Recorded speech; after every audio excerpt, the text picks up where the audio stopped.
Ada seorang orang soleh, Bapak Ibu sekalian, kisah berhubungan dengan keluh kesah kepada Allah. Orang miskin, anaknya 4-5 orang, susah hidupnya. Kisah dulu, kisah klasik. Dia lagi duduk, istrinya hidangkan makan pas-pasan antara dia, istri sama anak-anaknya 5 ini. Orang miskin, susah hidupnya. Ada yang ketuk pintu malam-malam, begitu ketuk pintu dibuka, dia suruh istrinya buka. Buka, ternyata orang miskin yang lain minta makanan. Orang miskin yang lain minta makanan. Maka istrinya lihat ke suaminya, apa perintahnya nih? Suaminya bilang kasih aja. Semuanya dikasih, karena kalau dibagi 2 gak cukup. Orang miskin tuh bawa anaknya banyak, gak cukup makanan.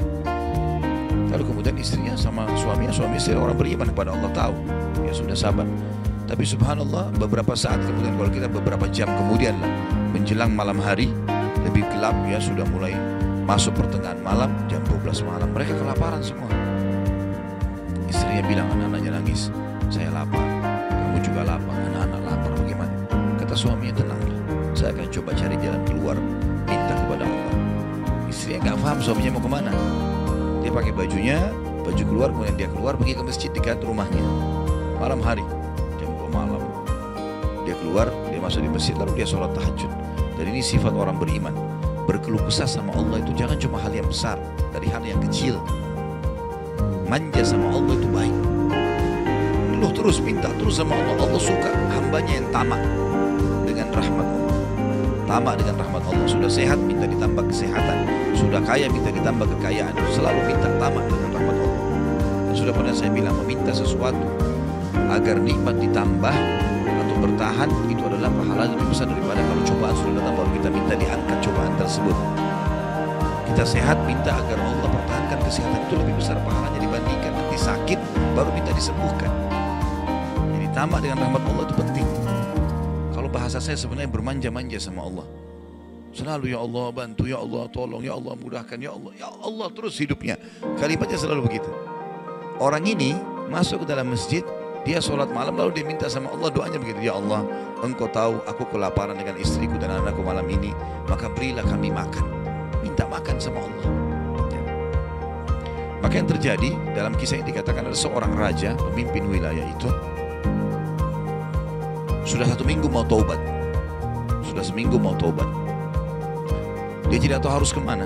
Pada malam itu, di mana orang soleh yang miskin ini sedang ibadah minta tolong kepada Allah dikasih makan, raja ini gelisah. Dia keluar lalu dia bawa 1 kantong uang emasnya. Dia bawa juga sekantong makanan yang terbaik yang dia punya di istananya. Kemudian dia bilang, ya Allah sebagai bentuk taubatku kepadamu, saya akan berikan ini kepada hambamu yang kau tunjuk. Ya. Lalu kemudian sebagai bentuk juga, saya tidak memilih kecuali engkau yang memilih, Allah saya tidak akan pegang tali kekangan kuda ini, saya biarkan dia jalan kemana. Akhirnya orang raja ini naik ke atas kudanya, dia bawa itu dan jalan kudanya mampir di masjid yang ada orang soleh itu. Dia bilang, saya tidak tahu kenapa kuda ini mampir di masjid. Lalu saya turun, saya temukan dalam masjid, waktu zaman dulu gak ada lampu, gak ada penerangan, cuma dia dengar suara gelap di masjid. Dia masuk, temukan ada orang ini lagi berkeluh kesah sama Allah, minta, ya Allah saya sama istri saya kelaparan sama anak-anak, berilah kami makan, gitu kan. Maka dia bilang, raja ini pun setelah orang itu berdoa sholat lalu dipanggil, dia bilang, saya seorang raja di sini, saya raja di sini, saya sadar bertobat kepada Allah dan saya dengar doamu tadi kau minta makanan, maka ini saya kasih, ini harta saya yang saya ingin sedekahkan dengan makanan, ambil. Dan kalau kau punya masalah lagi, datang ke istana saya kapan saja. Kira-kira saya mau tanya Bapak Ibu sekalian, kita jujur aja. Kalau seandainya kita di posisi orang ini, kita sudah dapat solusi. Kalau kita sekarang mungkin ada orang kasih kartu nama, dia butuh apa saja telepon saya. Misal presiden, gak usah presiden terlalu tinggi. Bisa seseorang kita temui orang kaya, ada masalah apa saya telepon ke saya akan bantu. Saya yakin umumnya orang meninggalkan Allah pada saat itu. Sudah selesai, dia pikir orang ini sudah bantu, sudah selesai. Tiap hari telepon orang itu, telepon dikasih bantuan. Perhatikan orang soleh ini apa yang dia bilang. Waktu raja itu bilang, kalau ada keperluan apapun datang ke istana saya. Dia bilang, saya demi Allah tidak akan datang kepada anda kalau saya punya masalah, tapi saya akan datang kepada Allah, Tuhan saya dan Tuhan anda yang telah mengutus anda datang kepada saya malam ini membawa makanan. Justru kalau ada sudah solusi dari Allah, makin dekat sama Allah. Jangan sudah dikasih lupa ini. Ini poin penting bagaimana kita jaga berkeluh kesah kepada Allah. Jadi jangan berpikir Bapak Ibu sekalian, masa sih saya bisa sembuh hanya karena saya sujud? Masa sih saya bisa mendapatkan keturunan hanya karena saya sujud? Ini kesalahan ini. Justru harus kita fahami kalau itu bisa. Dan Allah punya cara. Setiap jawaban Allah kalau datang itu sesuai dengan sistem atau sunnatullah yang telah Allah ciptakan di alam kita ini. Misal saya berkeluh kesah, ya Allah sendal saya putus, gantikanlah. Sahabat begitu ya, para sahabat Nabi itu kalau sendalnya putus, ya Allah sendal saya putus, gantikanlah. Allah nggak lemparin sendal dari langit, nggak mungkin. Tapi apa yang terjadi? Allah gerakkan sesuai dengan sistem yang ada. Allah buat ada orang lain melihat kita kasihan dikasih sendal, atau dia dapat duit dia bisa beli sendal. Jawabannya Allah gitu, dalam bentuk sinyal datangnya. Dia harus peka menangkap itu.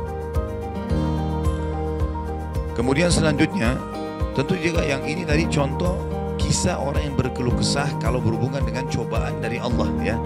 Dia tidak keluh kesah kecuali kepada Allah. Sekarang kita masuk ke contoh kalau cobaan dari manusia. Tadi saya bilang orang digunjing, orang dihina, orang difitnah segala macam. Dia tidak balas kebodohan dengan kebodohan. Jangan pelanggaran dengan pelanggaran. Pasangannya selingkuh, dia juga selingkuh. Dua-dua dosa. Dua-dua dihukum sama Allah. Tak ada urusan sama kita itu. Tak ada urusan sama kita. Maka kisahnya seperti misalnya Abdullah bin Abbas radhiyallahu anhu pernah lagi jalan dicaci maki oleh seseorang tanpa sebab. Datang tiba-tiba caci maki dia. Ibnu Abbas dengarin saja apa yang disampaikan orang itu. Sudah selesai kata Ibnu Abbas, sudah selesai. Dia bilang iya, orang ini kebetulan lihat Ibnu Abbas pakai jubah baru. Ini kamu itu mentang-mentang sahabat Nabi, kamu itu pakai jubah mahal-mahal segala macam. Hasud, orang hasud gitu. Tiba-tiba bayangin kalau kita lagi naik di mobil orang ketuk kaca. Kamu kenapa pakai mobil baru? Kamu kenapa? Apa urusannya sama orang ini gitu? Mungkin kita marah-marah sama orang ini. Ibnu Abbas diam, didengarin semua sudah selesai. Karena tidak mungkin tergerak orang ini mengucapkan sesuatu kecuali memang ada sebabnya. Ya biar sudah selesai. Sudah selesai kamu sudah. Baik, dibuka jubahnya. Ini ambil hadiah buat kamu. Sampai orang itu malu. Sudah caci maki dikasih hadiah lagi. Dan yang dia sorotin ini adalah jubahnya Ibnu Abbas. Sampai dia menjadi muridnya Ibnu Abbas. Nah, bisa nggak kira-kira kalau orang ketuk kaca mobil, kenapa pakai mobil baru? Ambil deh mobilnya.